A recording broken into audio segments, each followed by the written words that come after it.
ഏതാണ്ട് 1,00,000 കിലോമീറ്ററിനടുത്തായിരുന്നുണ്ട്. Fortuner Endeavour ഒക്കെ അന്ന് ടെസ്റ്റ് ഡ്രൈവ് ചെയ്തിരുന്നു. അപ്പം അതും ഇതുമായിട്ട് എന്തൊക്കെ പെട്ടെന്ന് തോന്നിയ എന്തെങ്കിലും വ്യത്യാസങ്ങൾ? ഇപ്പം ഒരു ഫുൾ ഫാസ്റ്റ് ചാർജിങ്ങിന് എത്രയാണ് എമൗണ്ട് ആവുന്നത്? ഇല്ല, ഏതാണ്ട് 200 രൂപ താഴെ ആകത്തുള്ളൂ. പിന്നെ എനിക്ക് ട്രിമ്മിൻ്റെ ഒരു കംപ്ലൈൻറ്റ് ആദ്യം ഉണ്ടായി. ഒരു 20,000 കിലോമീറ്റർ ആയപ്പം വേറെ പോർട്ടുകളിൽ കൊണ്ടുപോയി കുത്തി പലരും കംപ്ലൈൻറ്റ് വന്നു എന്ന് പറയുന്നു. അതുകൊണ്ട്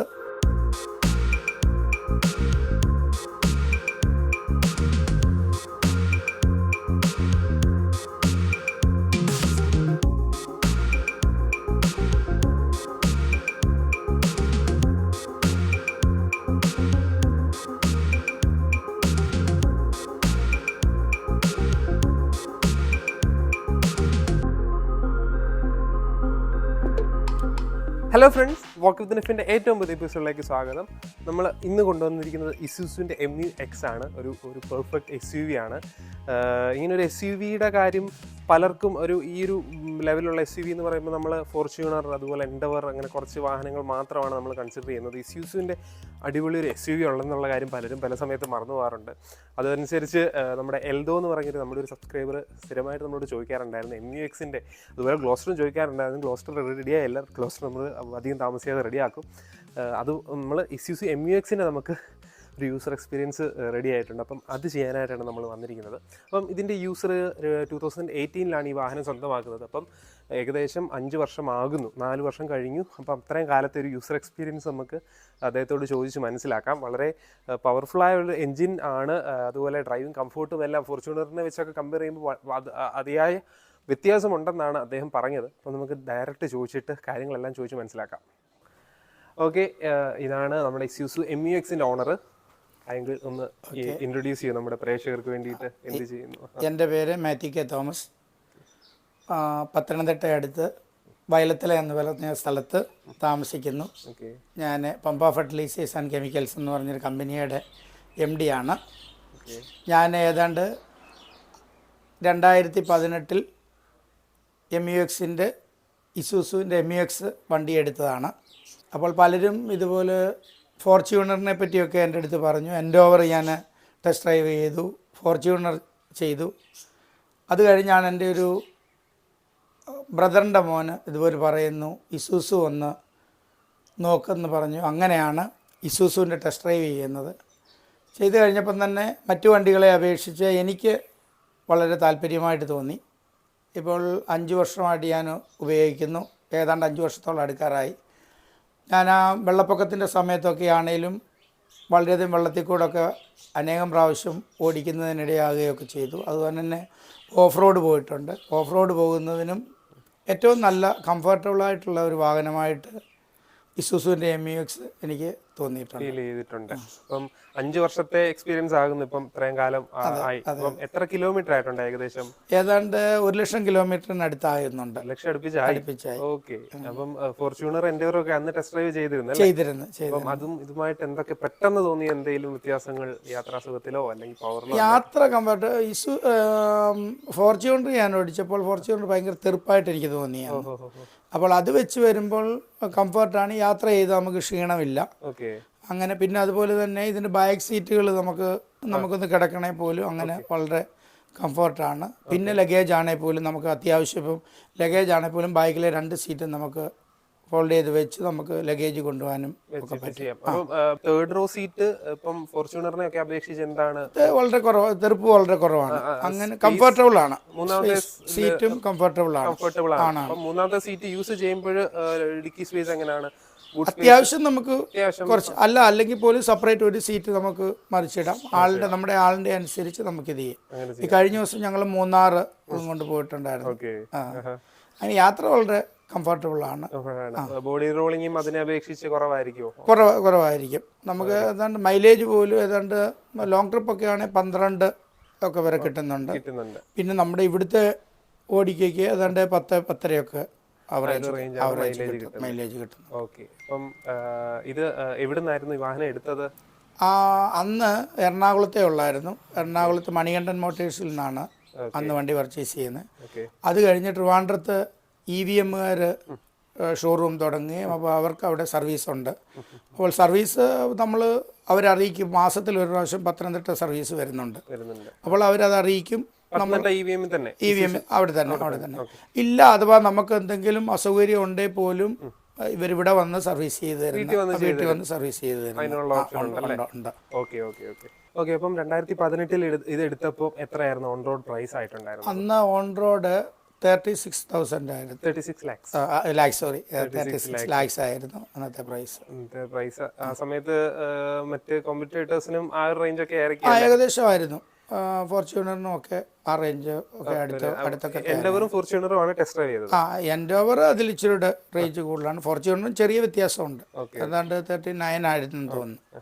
അപ്പോൾ ഇത് ബുക്ക് ചെയ്തപ്പം അത്യാവശ്യം ഡിലേ ഇല്ലാതെ കിട്ടി കാണുമല്ലോ? ഏതാണ്ട് ഒരു മാസമെന്ന് അവർ പറഞ്ഞു. എങ്കിലും 2 ആഴ്ച കഴിഞ്ഞപ്പോൾ വണ്ടി തന്നു. 2 ആഴ്ചക്കുള്ളിൽ വണ്ടി തന്നു. അത് തന്നെയല്ല, പത്തനംതിട്ട ജില്ലയിലെ ആദ്യത്തെ വണ്ടി എൻ്റേതാണ്. ഇതാണ് ആദ്യമായിട്ട് ഇറങ്ങുന്ന MUX. അത് നമ്മൾ പലപ്പോഴും പോകുന്ന സമയത്ത് പലരും കൈ കാണിച്ചു നിർത്തിയിട്ട് ഇതിനെപ്പറ്റി ചോദിക്കാറുണ്ട്. ഇപ്പൊ പോലും ചോദിക്കും പലരും. അധികം അങ്ങനെ കാണുന്നില്ലല്ലോ, എല്ലാരും നേരെ ഓപ്ഷൻസ് കുറവാണെന്ന് പറഞ്ഞ് നേരെ അങ്ങോട്ട്. അതന്നെയല്ല, പിന്നെ വേറെ ഒരു കാര്യം ഉള്ളതെന്ന് പറഞ്ഞാൽ നമ്മൾ ഇതിലെ പോയാലും ആർക്കും അറിയാം ഇന്നാരും അതുകൊണ്ട് പോയത്. അതൊരു വായിക്കേണ്ടത് മാത്രമേ ഉള്ളൂ. അത് അറിയാം, അധികം ഇല്ലാത്തതുകൊണ്ട്. ഇതിന്റെ പുതിയ മോഡലും MUX ഇപ്പൊ പുതിയ മോഡൽ ഇപ്പൊ ചെറിയ പേര് വ്യത്യാസം വരുത്തി ഇപ്പൊ ഇറക്കിയിട്ടുണ്ട്. അത് ലുക്കിൽ കുറച്ച് വ്യത്യാസം ലൈറ്റുകളിൽ അങ്ങനെ കുറെ വ്യത്യാസങ്ങൾ മാത്രമേ. അതിന് 3 ലിറ്റർ എഞ്ചിനാണ് വന്നിരിക്കുന്നത്. അപ്പം അതിന്റെ പവറും കാര്യങ്ങളും ഒക്കെ എങ്ങനെ ആണ്? ഈ ഒരു വലുപ്പത്തിനുള്ള പവർ ഉള്ളതായിട്ട് തോന്നുന്നു. നല്ല പവറുണ്ട്. നമുക്ക് കുറച്ചുകൂടെ വേണമെന്നൊന്നും തോന്നിയിട്ടില്ല. ഇല്ല, മാക്സിമം ആണ്. പവറൊക്കെ നല്ല പവറാണ്. നമ്മൾ കാലിൽ നിന്ന് കൊടുക്കേണ്ട എത്ര ഓവർടേക്ക് ചെയ്യണമെങ്കിലും ഒക്കെ വളരെ ഈസി ആയിട്ട്. നമ്മുടെ കൺട്രോളാണ്. എത്ര നമുക്ക് വളവാണേലും നമ്മൾ ചവിട്ടിയാൽ ആ സെക്കൻഡിൽ വളരെ കൺട്രോളാണ്. സ്റ്റിയറിംഗ് കംഫർട്ട് നല്ല സ്റ്റിയറിംഗ് കംഫർട്ടൊക്കെ നല്ല മൂന്നാറൊക്കെ പോയപ്പോൾ വളവുകൾ നമുക്ക് സ്പീഡിൽ തന്നെ വളവുകൾ തിരിഞ്ഞാൽ പോലും വണ്ടി അനങ്ങത്തില്ല. യാത്ര ചെയ്യുന്നവർക്കും ക്ഷീണമോ ഒന്നും ഉണ്ടാകത്തില്ല. ഇല്ല. ഓക്കെ. അപ്പം ഇതിൽ ഒരു ലോങ് പോയത് എത്ര കിലോമീറ്റർ ആയിരിക്കും? എത്ര ദൂരം മാക്സിമം ഒക്കെ പോയത്? ഞങ്ങൾ മദ്രാസ് പോയിട്ടുണ്ട്, ബാംഗ്ലൂർ പോയിട്ടുണ്ട്. ബാംഗ്ലൂർ മദ്രാസ് ആണ് ഏറ്റവും ലോങ് പോയിട്ടുള്ളത്. പല പ്രാവശ്യം ഉണ്ടാകുന്ന ഒരു യാത്രയുടെ എക്സ്പീരിയൻസ് എങ്ങനെയാണ് യാത്ര ചെയ്ത് കഴിയുമ്പോൾ? ഇല്ല, നമുക്ക് ക്ഷീണമേ ഇല്ല. ക്ഷീണം മറ്റു വണ്ടികളെ അപേക്ഷിച്ച്. അതുപോലെ തന്നെ ഇതിൻ്റെ AC ഒക്കെ വളരെ പവറാണ്. ഒരു ഇതൊന്നും ഇതില്ല. അതുകൊണ്ട് യാത്രാ കംഫർട്ട്. 3 റോയിലും സെപ്പറേറ്റ് കൊടുക്കുന്നുണ്ടല്ലോ? ഉണ്ട്. AC കൊടുക്കുന്നുണ്ട്. ഓട്ടോമാറ്റിക് ഗിയർ ബോക്സ് ആണ് വന്നിരിക്കുന്നത്. ഓവർടേക്കിങ്ങിലും കാര്യങ്ങളിലും ഒക്കെ എല്ലാം പക്ക തന്നെയാണ്.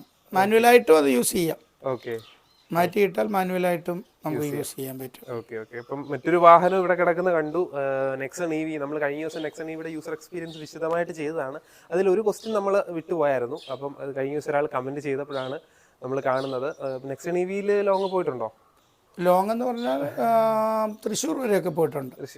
എറണാകുളം പോയി ഒരു ചാർജ് ചെയ്തിട്ട് തൃശ്ശൂർ പോയി. ഫാസ്റ്റ് ചാർജിങ് ചെയ്തിട്ടുണ്ട്. ഒരു ഫുൾ ഫാസ്റ്റ് ചാർജിങ്ങിന് എത്രയാണ് എമൗണ്ട് ആവുന്നത്? ഇല്ല, ഏതാണ്ട് 200 രൂപ താഴെ ആകത്തുള്ളൂ.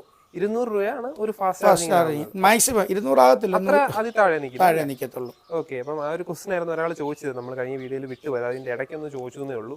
എങ്ങനെയുണ്ട് അതിന്റെ ഒരു യാത്രാ എക്സ്പീരിയൻസ്? അല്ല, അതും വണ്ടി മോശമൊന്നുമില്ല. പിന്നെ ലോങ് ട്രിപ്പ് ചെയ്യാൻ അങ്ങനെ അത് യൂസ് ചെയ്യാറില്ല. വേറെ പോർട്ടുകളിൽ കൊണ്ടുപോയി കുത്തി പലരും കംപ്ലൈന്റ് വന്നു എന്ന് പറയുന്നു. അതുകൊണ്ട് വീട്ടിൽ തന്നെ ചാർജ് ചെയ്യാറുള്ളൂ സാധാരണ. കൂടുതലും ഒരു 200-250 കിലോമീറ്റർ വരെ എടുത്താൽ. ഇപ്പം ഇതിനേക്കാൾ യാത്ര കൂടുതലും ഞാൻ അതേല യൂസ് ചെയ്യുന്നത്. ഒരു വർഷം കഴിഞ്ഞു. ഓക്കെ. ഒരു വർഷം കൊണ്ട് എത്ര കിലോമീറ്റർ ആയിട്ടുണ്ട്? 36,000 കിലോമീറ്റർ ആയി. 36,000 കിലോമീറ്റർ. അത് 1 ലക്ഷം ആകുന്നു. 1 ലക്ഷം ആകുന്നു. ഓക്കെ. അപ്പം ലോക്കൽ യൂസുകൾക്കൊക്കെ ആ വാഹനം ഉപയോഗിക്കും. ലോങ് ഒക്കെ പോകാനും കൂടുതലും ഇത് ഉപയോഗിക്കും. പിന്നെ നിസാൻ സണ്ണി ഉണ്ട്. ഓക്കെ. അതും വൈഫ് യൂസ് ചെയ്യുന്നുണ്ട്. ഓക്കെ. അപ്പം ഇതിന്റെ ബാക്കി കാര്യങ്ങൾ, അതായത് സർവീസിന്റെ ഒരു കോസ്റ്റും കാര്യങ്ങളും നമുക്ക് അറിയണമായിരുന്നു. ഏകദേശം ഇപ്പം 1 lakh അടുപ്പിച്ചാകാറായപ്പം നോർമലി എത്ര സർവീസ് ചെയ്യാറ്? ഇത് 10,000 കിലോമീറ്റർ വെച്ചാണ്. പക്ഷെങ്കിൽ ഇതിന് സർവീസ് കോസ്റ്റേ നമുക്കില്ല. നമുക്ക് അന്ന് കിട്ടിയ ഒരു പാക്കേജാണ്. 5 വർഷത്തേക്ക് നമുക്കൊരു എക്സ്പെൻസും വണ്ടിക്കില്ല. പിന്നെ ഇതിനുള്ളതെന്ന് പറഞ്ഞാൽ ടയർ മാറുക, പിന്നെ ബ്രേക്ക് ഷൂ, അങ്ങനെയുള്ളത് മാത്രമേ ഉള്ളൂ. ബാക്കിയെല്ലാം കമ്പനി തന്നെയാണ് അതിന് ചെയ്യുന്നത്. ഓയിൽ, അതുപോലെ ഓയിൽ ഫിൽറ്റർ, ഇതെല്ലാം ഫ്രീ ആണ്. 5 വർഷത്തേക്ക് സർവീസ് പാക്കേജ് എടുത്തിട്ടുണ്ട്. അതിന് എത്ര എമൗണ്ട് ആയതെന്ന് ഓർക്കുന്നുണ്ടോ? ഇല്ല, അതൊന്ന് ഏതാണ്ട് ഇല്ല, അവർ ഫ്രീ ആയിട്ടാണ് ഇതിൻ്റെ അത്. അന്നൊരു 5 വർഷത്തെ മെയിൻ്റെനൻസ് ഫുള്ള് ഫ്രീ ആയിട്ട് കമ്പനി തന്നൊരു ഓഫറാണ് അന്ന്. ഓക്കെ, അതേതായാലും അതുകൂടെ ഒരു ഇത് കണ്ടുകൊണ്ടാണെന്ന് ഞങ്ങൾ കുറച്ചുകൂടെ അതിനകത്ത് ഇൻട്രസ്റ്റ് കാണാൻ കാരണം. അപ്പം ഇത്രയും കിലോമീറ്ററിൽ എത്ര പ്രാവശ്യം ടയർ മാറ്റേണ്ടി വന്നിട്ടുണ്ട്? ടയർ രണ്ട് പ്രാവശ്യം. ബൈക്കിലെ ഇപ്പം പുതിയത് എടുത്തിട്ടേ ഉള്ളൂ, ഒരെണ്ണം വിട്ട് കഴിഞ്ഞു. ഇപ്പം ഫ്രണ്ടിലത്തെ ആണ് മൂന്നാമത്തെ ടയറാണ്. ഫസ്റ്റ് സ്റ്റോക്ക് ടയർ കഴിഞ്ഞ് 2 പ്രാവശ്യം കൂടെ മാറി. രണ്ടാമത്തെ ഇപ്പം കിടക്കുന്നത്. ഓക്കെ ഓക്കെ, ഇത് 17 ഇഞ്ച് ആണെന്ന് തോന്നുന്നു അല്ലേ? അന്ന് ഇത് ഫോർച്യൂണറിന്റെ സെയിം ഇതാണ്. സെയിം ഇതാണ്. അപ്പം ഇതിനൊക്കെ ടയറിനൊക്കെ എത്ര എക്സ്പെൻസ്? ടയറിന് ഏതാണ്ട് 15 രൂപ ആവും. ഓക്കെ, അതുപോലെ ബ്രേക്ക് ഷൂവിനും ബ്രേക്ക് പാഡ് മാറുന്നതിന് എത്ര ആണ്? ബ്രേക്ക് പാഡിന് ഏതാണ്ട് മാറുന്നതിന് ഒരു 5000 രൂപ ആകത്തുള്ളൂ. പിന്നെ അതിന് എനിക്ക് ട്രിമ്മിൻ്റെ ഒരു കംപ്ലൈൻറ്റ് ആദ്യം ഉണ്ടായി. ഒരു 20,000 കിലോമീറ്റർ ആയപ്പം നമുക്കിത് അത്രയും യൂസ് ചെയ്യുന്നതിൻ്റെ വലിയൊരു എക്സ്പീരിയൻസ് ഇല്ലായിരുന്നതുകൊണ്ട് നമ്മളത് ബ്രേക്ക് കണ്ടമാനം യൂസ് ചെയ്തുകൊണ്ട് ബ്രേക്കിൻ്റെ ട്രിമ്മ് മാറേണ്ടി വന്നു. അതൊരു 20,000 രൂപ കോസ്റ്റ് എനിക്ക് അന്ന് വന്നു. അതേ ഉള്ളൂ, അധികം വന്നു എന്ന് പറയാൻ. അതെ, അങ്ങനൊരു ഇത് വന്നിട്ടുള്ളൂ. അല്ലാതെ മറ്റു പ്രശ്നങ്ങളൊന്നും 5 വർഷത്തിനകം വന്നിട്ടില്ല. അപ്പം ഈ വാഹനത്തിൽ ഉണ്ടായിരുന്നെങ്കിൽ കൊള്ളാമായിരുന്നു, അല്ലെങ്കിൽ ഒരു കുറവായിട്ട് പറയാൻ എന്തെങ്കിലും ഒരു ഇന്ന ഫീച്ചർ കൂടെ ഉണ്ടായിരുന്നെങ്കിൽ. ഇപ്പൊ സൺറൂഫ് വേണമെന്ന് ആഗ്രഹം തോന്നിയിട്ടുണ്ടോ? ഇല്ലില്ല, ഉപയോഗിക്കുന്നില്ലല്ലേ? അങ്ങനെ ഒന്നാമത് നമ്മുടെ ഇവിടുത്തെ പൊടിയൊക്കെ അല്ലേ, അതുകൊണ്ട് സൺറൂഫിന്റെ വലിയ യൂസോ വന്നിട്ടില്ല. അല്ലാതെ വേറെ എന്തെങ്കിലും? പിന്നെ ഇതിന് ഇച്ചിരി പോരാഴി എന്ന് പറഞ്ഞാൽ ലൈറ്റിന്റെ വെട്ടത്തിന്റെ ഒരു പോരാ, ഇച്ചിരിയുടെ പവർ ഉണ്ടെങ്കിൽ നല്ലതായിരുന്നു എന്നേ ഉള്ളൂ. പ്രൊജക്ടർ ലൈറ്റ് കുറച്ചുകൂടെ വേണമെന്ന് തോന്നിയിട്ടുണ്ട്. അതേ ഉള്ളൂ. അല്ലാതെ ഞാൻ വണ്ടികളിൽ സാധാരണ എക്സ്ട്രാ ഫിറ്റിംഗ്സ് അധികം ചെയ്യാറില്ല ഒരു വണ്ടിയിലും. ഇതൊരു SUV ആണല്ലോ, പ്രോപ്പർ SUV ആണല്ലോ. അപ്പം ഇതുകൊണ്ട് ഓഫ് റോഡിങ് ആദ്യം പോയെന്ന് പറഞ്ഞിട്ടുണ്ടായിരുന്നു. അപ്പം ഓഫ് റോഡിങ്ങിന്റെ ഒരു എക്സ്പീരിയൻസ് എങ്ങനെയുണ്ട്? ഗ്രൗണ്ട് ക്ലിയറൻസ് നല്ല ഇതാണ്, നല്ല കംഫർട്ടാണ്. വേറെ വണ്ടികളെയൊക്കെ അപേക്ഷിച്ച് കൂടെ വന്നിട്ടുണ്ടെങ്കിൽ പോലും നമുക്ക് ഇത് ചെയ്യുന്ന അത്രയും മറ്റു വണ്ടികൾ ചെയ്യാൻ സാധ്യതയില്ല ഓഫ് റോഡ് നമുക്ക്.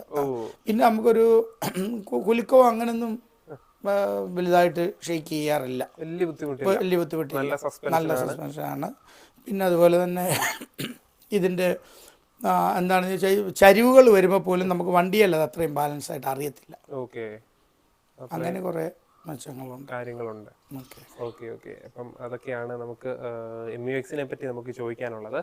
ഓക്കെ, നമ്മളങ്ങനെ MUXന്റെ ഇന്റീരിയറിലോട്ട് കയറിയിരിക്കുകയാണ്, അകത്തേക്ക് കയറിയിരിക്കുകയാണ്. ഇതിന്റെ ഫീച്ചേഴ്സുകൾ എന്തൊക്കെയാണ്?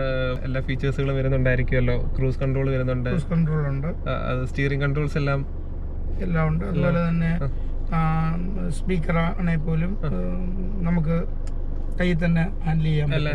എങ്ങനെയുണ്ട് ക്വാളിറ്റി? സ്പീക്കർ ക്വാളിറ്റി ഒക്കെ എങ്ങനെയുണ്ട്? നല്ല ക്വാളിറ്റിയാണ്. സ്പീക്കർ ക്വാളിറ്റി നല്ല സൗണ്ടാണ്, നല്ല ഇതായിട്ടുള്ള.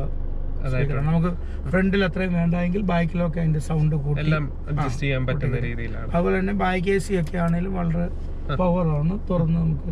പിന്നെ അതുപോലെ തന്നെ നമുക്ക് വീഡിയോ കാണാനോ പുറകിലിരിക്കുന്നവർക്ക് വീഡിയോ കാണാനുള്ള ഒരു ഫെസിലിറ്റി ഉണ്ട്. നല്ല ഒരു 10 ഇഞ്ച് ഡിസ്പ്ലേ വന്നിട്ടുണ്ട്.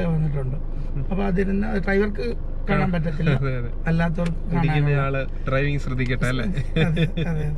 അത് യൂസ് ചെയ്യാറുണ്ടോ? അങ്ങനെ പിള്ളേരൊക്കെ ഉള്ളപ്പം യൂസ് ചെയ്യുക. ഓക്കെ, അപ്പൊ ഇതില് USB കുത്തിയിട്ട് നമുക്ക് ഇത് കാണാൻ പറ്റും. ഓക്കെ, അതുപോലെ ബാക്കി ഇൻഫർടൈൻമെന്റ് സിസ്റ്റത്തിലുള്ള ബാക്കി എന്തൊക്കെ ഫീച്ചേഴ്സ് ഉണ്ട്? മൊബൈൽ കണക്ടിവിറ്റിയും കാര്യങ്ങളൊക്കെ ഉണ്ടോ? ഉണ്ട്. മൊബൈൽ കണക്ടിവിറ്റി, ബ്ലൂടൂത്ത് കാര്യങ്ങളെല്ലാം ഉണ്ട്. ഓക്കെ, എങ്ങനെയുണ്ട് ഇതിന്റെ യൂസിങ്? ടച്ച് സ്ക്രീൻ എങ്ങനെയുണ്ട്? ടച്ച് സ്ക്രീൻ ഒക്കെ ഇത്രയും വർഷമായിട്ട് നല്ല പക്കായിട്ട് തന്നെ, കുഴപ്പമൊന്നുമില്ല. മറ്റു കുഴപ്പമൊന്നുമില്ല. AC ഒക്കെ ആണെങ്കിൽ പോലും നമുക്ക് കുറച്ച് വിട്ടാൽ മതി, നല്ല കൂളിംഗ്. ഓട്ടോമാറ്റിക് AC ആണ് വന്നിരിക്കുന്നത്. പിന്നീട് 5 സ്പീഡ് ഓട്ടോമാറ്റിക് ഗിയർ ബോക്സ് ആണല്ലോ ഇതിന്. അതിന്റെ പെർഫോമൻസും ഗിയർ ട്രാൻസ്മിഷൻ സാധാരണ മാനുവൽ നമ്മൾ അങ്ങനെ യൂസ് ചെയ്യാറില്ല, മാനുവലായിട്ട് യൂസ് ചെയ്യാറില്ല. അതിലും ഏറ്റവും മൈലേജ് കൂടുതൽ കിട്ടുന്ന ഓട്ടോമാറ്റിക് തന്നെ. ഓക്കെ, അങ്ങനെയാണ് ഫീൽ ചെയ്തിട്ടുള്ളത്. അത് ഓരോരുത്തർ കാല് കൊടുക്കുന്നതിന്റെ അതനുസരിച്ച് ചിലർക്ക് ഓട്ടോമാറ്റിക്കലി മൈലേജ് കുറവാന്ന് പറയും. കുറവാണെന്ന് പറയുന്നത് നമ്മുടെ കാല് കൊടുക്കുന്നതിന്റെ. നമ്മളൊരു നോക്കി ഓടിക്കാമെങ്കിൽ നമുക്ക് അങ്ങനെയാണെങ്കിൽ ഒരു 11 കിട്ടും ഇവിടെ. ഇപ്പം തന്നെ 10 കിട്ടിയിട്ടുണ്ട് കഴിഞ്ഞ ദിവസത്തെ തന്നെ. ഓക്കെ, അതിന്റെ ഇടയ്ക്ക് ഞാനൊന്ന് ചോദിച്ചോട്ടെ, നെക്സോൺ EVയിൽ എത്രയാണ് മാക്സിമം മൈലേജ് കിട്ടിയിട്ടുള്ളത്? നെക്സോൺ EVയിൽ 240 ഒറ്റ ചാർജിങ് 240 വരെ കിട്ടിയിട്ടുണ്ട്. അതൊക്കെയാണ് മാക്സിമം കിട്ടുന്നത്. പിന്നെ ബാക്കി സ്റ്റോറേജ് സ്പേസുകളും കാര്യങ്ങളും എല്ലാം ധാരാളം കൊടുത്തിട്ടുണ്ടല്ലോ. സ്റ്റോറേജ് സ്പേസ് ഉണ്ട്, നമുക്ക് എന്തെങ്കിലും സാധനങ്ങൾ വെക്കാൻ വേണ്ടി ഇവിടെ സ്റ്റോറേജ് ഉണ്ട്. അവിടെ ഉണ്ട്. ഇവിടെ നമുക്ക് കീ മൊബൈൽ അങ്ങനെയുള്ളത്, പിന്നെ മൊബൈലുകൾ നമുക്ക് അത് വേറെ എക്സ്ട്രാ ഫിറ്റിംഗ് മേടിച്ചു വെച്ചു. പിന്നെ അതുപോലെ തന്നെ ഇവിടെ ടിഷ്യൂ വെക്കാനും താഴെയും അതുപോലെ തന്നെ നല്ല ഒരു ഡാഷ്ബോർഡ്, നല്ല ഇതുണ്ട്. സൈഡിൽ വെള്ളം വെക്കാനും അങ്ങനെ നമുക്കെല്ലാം ഒരു ബോട്ടിൽ നല്ല രീതിയിൽ ഇരുന്നോളൂ. അങ്ങനത്തെ കാര്യങ്ങളെല്ലാം കൊടുത്തിട്ടുണ്ട്. പുറകിലാണേലും ബാക്കിലാണെങ്കിൽ പോലും ചാർജിങ് പോർട്ട് ഉണ്ട്. Okay, separate charging. ബാക്കിൽ 2 റോയിലും സെപ്പറേറ്റ് ചാർജിങ് പോർട്ട് ഉണ്ട്, സെപ്പറേറ്റ് പോർട്ട് കൊടുത്തിട്ടുണ്ട്. ഓക്കെ, അപ്പം ഇത്രയും താങ്കൾ ഉപയോഗിച്ചിട്ട് എങ്ങനെയുണ്ട് ഈ ഒരു വാഹനം? മറ്റുള്ളവർക്ക് റെക്കമെൻഡ് ചെയ്യുമോ? അല്ല, വണ്ടികളെ അപേക്ഷിച്ച് പറഞ്ഞാൽ ശിവനെ സംബന്ധിച്ച് പറഞ്ഞാൽ ഫോർച്യൂണറും എൻഡോവറും ഒക്കെ നല്ല വണ്ടികളാണ്. പക്ഷെങ്കിൽ ഇതുകൂടെ ഒന്ന് ടെസ്റ്റ് ഡ്രൈവ് ചെയ്യുന്നത് നല്ലതാണ്. പുതിയ എടുക്കുന്നവർ ടെസ്റ്റ് ഡ്രൈവ് ചെയ്ത് നോക്കുന്നത് നല്ലതാണ്. പിന്നെ അതുപോലെ ഇവരെ സംബന്ധിച്ച് പറഞ്ഞാൽ നമ്മളൊരു എൻക്വയറി നടത്തിയാൽ പോലും വണ്ടി എടുക്കാൻ നമ്മളോട് ഫോഴ്സ് ചെയ്യത്തില്ല. മറ്റേ ഫോർച്യൂണറൊക്കെ നമ്മളൊന്ന് തിരക്കി കഴിഞ്ഞാൽ പിന്നെ നമ്മളെ അതുപോലെ എപ്പോഴും വിളിക്കും. ഇതങ്ങനെയില്ല, നമുക്ക് താല്പര്യം എന്നുണ്ടെങ്കിൽ വണ്ടി എടുക്കാം എന്നുള്ളതാണ് അവരുടെ പോളിസി. എന്നെയാണെങ്കിൽ ഞാൻ ആദ്യം ഇവർ വന്ന് ടെസ്റ്റ് ഡ്രൈവ് നടത്തി കഴിഞ്ഞിട്ട് ഇവരെന്നെ കോണ്ടാക്ട് ചെയ്തിട്ടേ ഇല്ല. പിന്നെ നമ്മളങ്ങോട്ട് കോണ്ടാക്ട് ചെയ്ത് കഴിഞ്ഞപ്പോഴാണ് ഇവർ പിന്നെ താല്പര്യമാണെന്ന് ചോദിച്ച് അന്ന് ഞങ്ങൾ ഓഫ് റോഡ് ഓടിച്ചു നോക്കിയതാ. ടെസ്റ്റ് ഡ്രൈവിനെ ഞങ്ങൾ ഓഫ് റോഡ് ചെയ്തല്ലേ? ഓക്കെ, അത് ശരി. ഇസുസു ഡിമാക്സ് വീക്രോസ് ഒക്കെ ഉണ്ടല്ലോ, അതൊക്കെ നല്ല ഹിറ്റായ വാഹനങ്ങളാണ്. ഒത്തിരി പേര് എടുക്കുന്നതാണ്. ഈ ഒരു SUV കാട്ടിലും ആ ഒരു വാഹനം ഒത്തിരി പേര് ചൂസ് ചെയ്യുന്നുണ്ട്. ഇസുസു ഇവരെ ഒരു പ്രാവശ്യം ഹിമാലയ ഒരു ട്രിപ്പിന് വേണ്ടി എന്നെ വിളിച്ചതാ. ഓക്കെ, എനിക്ക് അത്രയും ദിവസം മാറി നിൽക്കാനുള്ള അസൗകര്യം ബിസിനസ്സും ഒക്കെ ഉള്ളതുകൊണ്ട് മാറി നിൽക്കാനുള്ള ബുദ്ധിമുട്ട് കൊണ്ടാണ്. അതുകൊണ്ട് 2 പ്രാവശ്യം എന്നെ ഒരു ട്രിപ്പിന് വേണ്ടി വിളിച്ചിട്ടുണ്ടായിരുന്നു. ഓക്കെ, അപ്പം ധാരാളം ഓഫ് റോഡുകൾ ട്രൈ ചെയ്യാനും കാര്യങ്ങൾക്കൊക്കെ ആയിരിക്കും. ഓക്കെ, പിന്നെ ഇതിന് സീറ്റിന് ഇലക്ട്രോണിക് ആണ് വരുന്നത്. നമുക്ക് ഇതായിട്ട് നമുക്ക് നീക്കുക എടുക്കുകയും അതുപോലെ തന്നെ ചാരാണെങ്കിൽ പോലും നമുക്കത് എല്ലാം ചെയ്യാം. ഓക്കെ, അപ്പം അതൊക്കെയാണ് നമുക്ക് ഇസുസു MUX-നെ പറ്റി ചോദിക്കാനുള്ള ഒരു എക്സ്പീരിയൻസ് എന്ന് പറയാനായിട്ട്. സർവീസ് കോസ്റ്റുകളും കാര്യങ്ങളും 5 ഇയേഴ്സിലേക്ക് സർവീസ് പാക്കേജ് ഉള്ളത് കൊണ്ട് അദ്ദേഹത്തിന് സർവീസ് കോസ്റ്റ് ഒന്നും ഇതുവരെ വന്നിട്ടില്ല. അപ്പം ബാക്കി കാര്യങ്ങളെല്ലാം നമ്മൾ ചോദിച്ച് മനസ്സിലാക്കിയിട്ടുണ്ട്. നിങ്ങൾക്ക് എന്തെങ്കിലും സംശയം ഈ വീഡിയോ പറ്റി ഉണ്ടെങ്കിൽ വീഡിയോയുടെ താഴെ ജസ്റ്റ് ഒന്ന് കമൻറ്റ് ചെയ്യുക. Thank you so much. നമുക്കൊരു യൂസർ എക്സ്പീരിയൻസ് തരാൻ സാധിച്ചു. നമുക്ക് അധികം കാണാത്തൊരു വാഹനമാണ്. അപ്പം അതിനെപ്പറ്റി ആളുകൾക്ക് അറിയണമെന്ന് ആഗ്രഹമുണ്ട്. നമ്മൾ അതൊക്കെ ഒന്ന് ചോദിച്ച് മനസ്സിലാക്കി. അപ്പം മറ്റു വണ്ടികൾ കൺസിഡർ ചെയ്യുന്നതിന്റെ കൂടെ ഇതുകൂടെ ഒന്ന് കൺസിഡർ ചെയ്ത് നോക്കുക, ഓടിച്ച് നോക്കിയിട്ട് തീരുമാനിക്കുക അല്ലേ? അങ്ങനെയാണ് ഒരു പറയാനുള്ള അഭിപ്രായം. ഓക്കെ, അപ്പം നിങ്ങൾക്ക് വീഡിയോ ഇഷ്ടപ്പെട്ടു എന്ന് വിചാരിക്കുന്നു. നമ്മുടെ വീഡിയോ ഇഷ്ടപ്പെട്ടെങ്കിൽ ലൈക്ക് ചെയ്യുക, നമ്മുടെ ചാനൽ സബ്സ്ക്രൈബ് ചെയ്യാനും മറക്കല്ലേ. നമ്മൾ ഇതുപോലെയുള്ള യൂസർ എക്സ്പീരിയൻസ് വീഡിയോസുമായിട്ട് നമ്മൾ വീണ്ടും വരുന്നതായിരിക്കും. അതുവരേക്കും ഗുഡ് ബൈ.